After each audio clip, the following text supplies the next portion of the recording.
Good morning.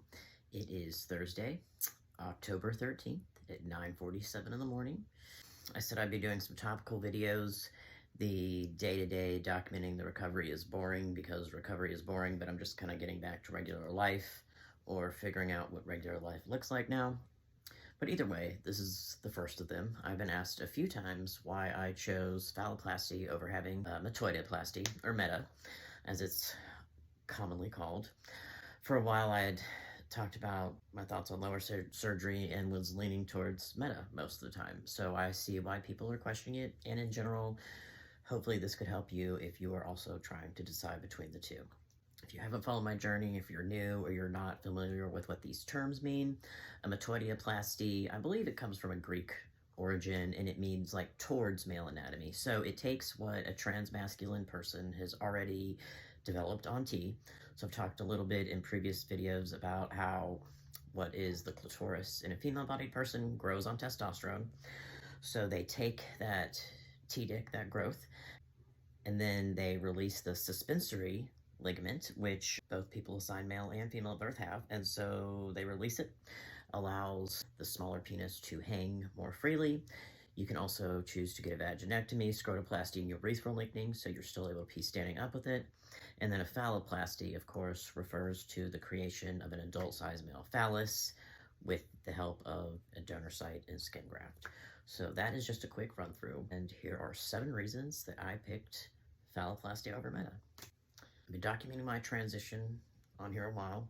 Been transitioning 17 years. So when I came out in 2005, phalloplasty wasn't really done in the United States. It was done. I believe Dr. Gottlieb at the University of Chicago did it, and then there was maybe a guy in Nashville, and then Dr. Meltzer, who is performing them again now, performed them for a while and then stopped and was only doing meta. So it was also very cost prohibitive.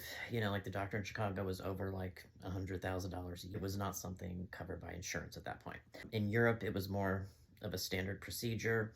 I just also could not afford Dr. Monstre in Belgium's waitlist. It's like a 5-year waitlist plus super expensive. So it was not really done in the United States with, a few exceptions, but it was just so cost prohibitive. So when I first came out, the landscape was totally different. So a lot of it is like geopolitics, and it just wasn't done here.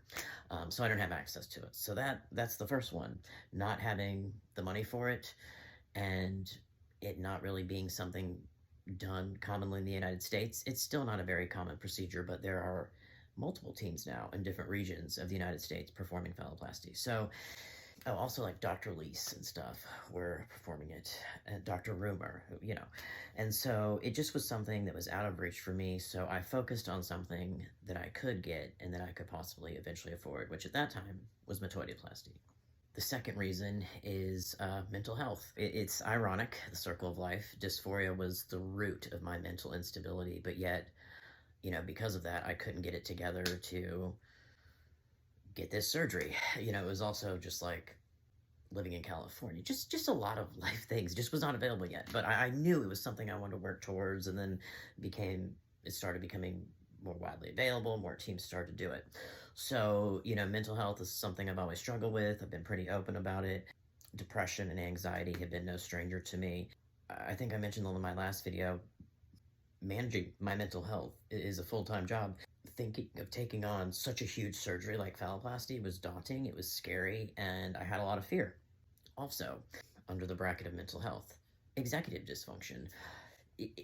Phalloplasty has so many steps that you need, from getting 3 letters to hair removal to scheduling all this to making it work with your work to getting FMLA to scheduling the time off to scheduling your plane tickets, renting your cars, finding an Airbnb. It is a lot.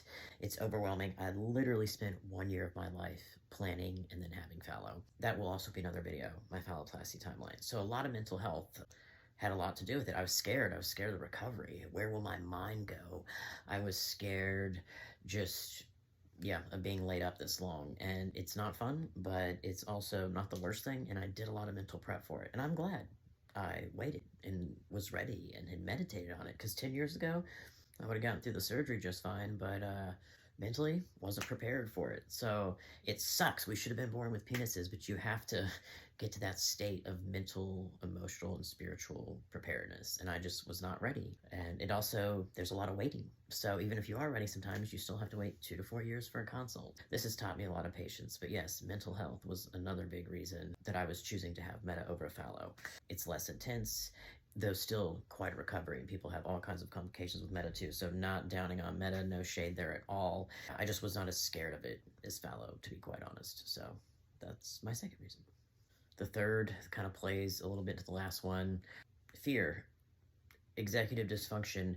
Basically, I had not done the research, and it comes down to doing the research. I had avoided it because it's hard. It brings up dysphoria to go join groups and read about these awful experiences and know that, like, okay, I'm not the only one, which does also help in some ways, but then also getting to hear about people standing up for the first time and stuff. And it's hard not to get jealous or envious or just be like, oh, I want to be there. So get jealous or envious or just be like, oh, I want to be there. So research. I didn't want to do it. I put it off. I thought I had done a lot. But once I started to do it, I felt the sense of community I had not had in years. And it was awesome because it was more guys that are at a different stage of their transition, you know, when you're planning top surgery and then your phalloplasty. So it was a community of men, non-binary people, just people a little bit more just in a different state where they are, just more emotionally aware, mentally aware. Of course, there's people all over the spectrum and places in their lives getting Phallo, but for the most part, it's just, you're in a different place mentally than top surgery. So that was really refreshing to come back to, because for years, you know, I've not really been too involved in the trans community.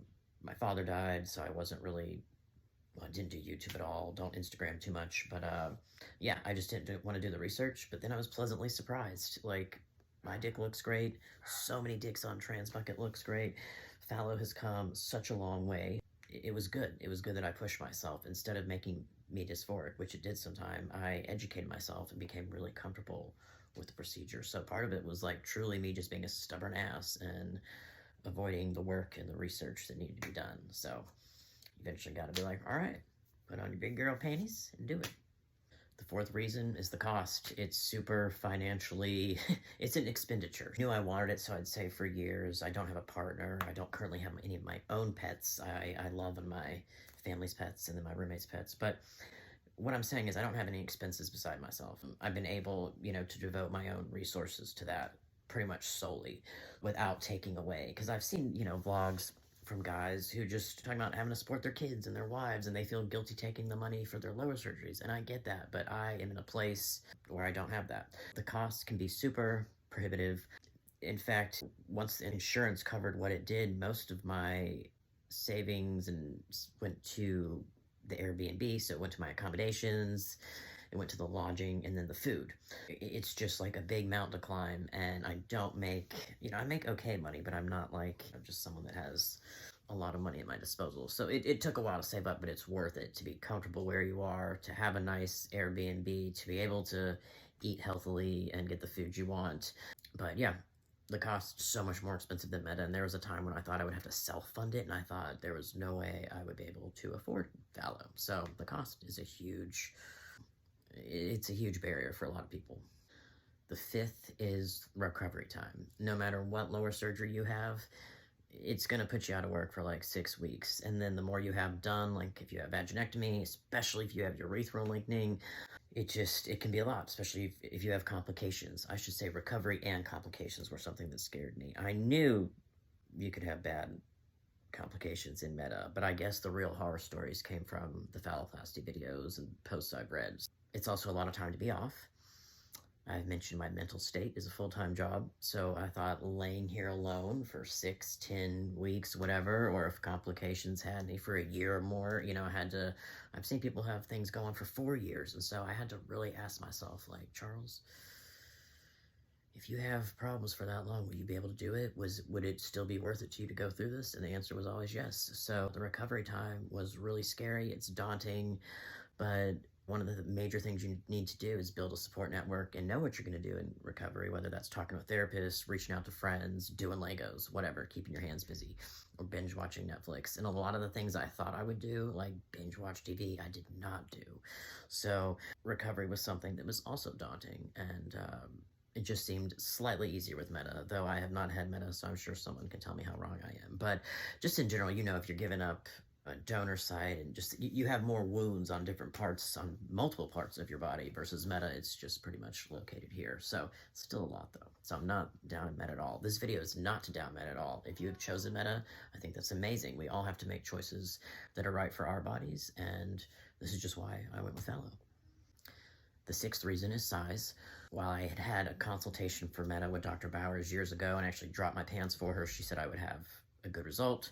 I did have great T growth. She said I'd be able to pee standing up without dropping my pants, hopefully. That's the problem with meta, is that, you know, even if you had a lot of growth, a lot of times it's hard to pee standing up with, even with urethra lengthening. It's hard to clear the fly. It's not the case for everyone. Some people can pee standing up with it just fine. Some people are super happy with it. I always knew deep down from how severe my dysphoria was that size really was a problem. And I tried so hard to be happy with my size. And I was happy with my teeth growth. I was proud of it for sure. Just, I knew for my own needs, I would need a bulge. I would need something visible. I would need something I could hold in my hand. I would need something my partner could hold in her hand or his hand. And so I needed something there that I could pull out of my pants, and I could unzip and pull out. It still is just so affirming and amazing just to like pull my cock out and look at it through like boxer shorts or something. It's like, oh, I got my own cock, it's attached to me. So size was important. While I don't need to be some huge whopper 8-inch monster porn cock, I like having like a sizable dick, and it's totally fine if someone's comfortable with a small one. But I knew it would bother me to have a small penis, and again, nothing wrong with having a small penis, but I just, after suffering through this dysphoria for nearly 40 years, I wanted to ease what I could, and so I knew having Phallo and having just something closer to what I envisioned for myself would just make me more comfortable in my body. So size was definitely a factor for me. Another thing in regards to size, no shame in having a small penis, but just comfortability. Like changing in a locker room, I would feel comfortable once this is, you know, fully healed, changing in front of people. I'm not going to be a bank walker and just walking around nude or going to a nude beach, but I would be more comfortable doing so. Also, I knew with meta, I just wouldn't feel as confident in bed. I knew I would feel better, but I just wouldn't feel comfortable or proud to just drop my pants. And I knew Phallo would give me a decent size where when I drop my pants with a lover, it just would not feel like it did all the other times. And so I realized that's not the case for everyone, and that meta could be just fine. And so I just knew for me, I didn't want to go through a surgery, because meta is still intense, it's still a major surgery, do all of that and still not want to get naked, you know, and not be proud of what I had. That's another major thing. It's so much surgery to go through, and I wanted to feel really comfortable and proud and just be okay being naked.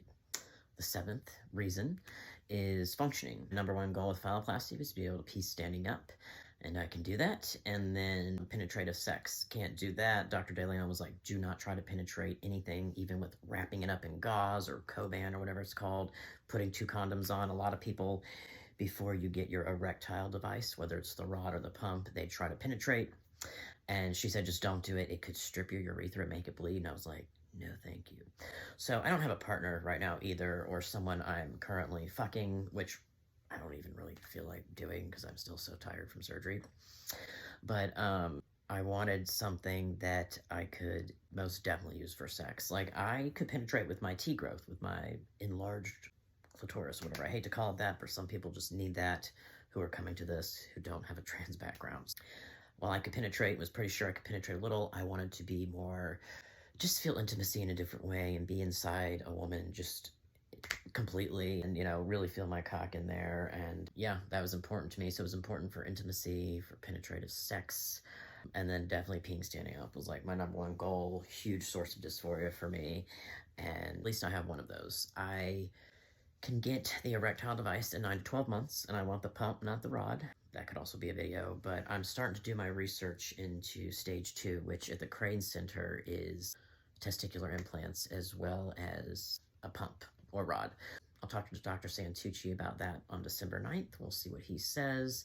And so the functioning is why I knew with Phallo it was pretty much a sure thing. Of course, you can have problems with your urethral lengthening and problems with your erectile device, but I knew that I was more likely to be able to pee standing up, like pulling a phallus out of my pants, rather than hope it works with the meta. Then I knew penetrative sex would be a sure thing, provided I get an implant placed. And so while I knew all these things are still possible with meta, for me, I knew it was a sure thing if I were to get Phallo. And then give you a bonus, number 8, just to feel at peace with myself and at home in my own body, which even having to sit for a while, while the wound separation has been healing, still such a sense of peace. And there's so much headspace now, so much clearness, lack of anxiety. Someone else said he didn't realize how much headspace had been freed just by having the surgery, not only just having a penis, but just not having to plan for all this shit, not scheduling laser hair removal and your different letters and all the things you have to do when you have phalloplasty. So yes, that 8th one is a bonus. It's just the sense of peace in myself and just having the headspace freed up, which I also have to figure out what to do with, but that's okay. That's a fun thing to figure out. So hope you enjoyed this. Sorry if it went on too long, but I tried to make it kind of as clear as possible. And yeah, I will try to do like another kind of topic video soon. Peace. Take care, everyone.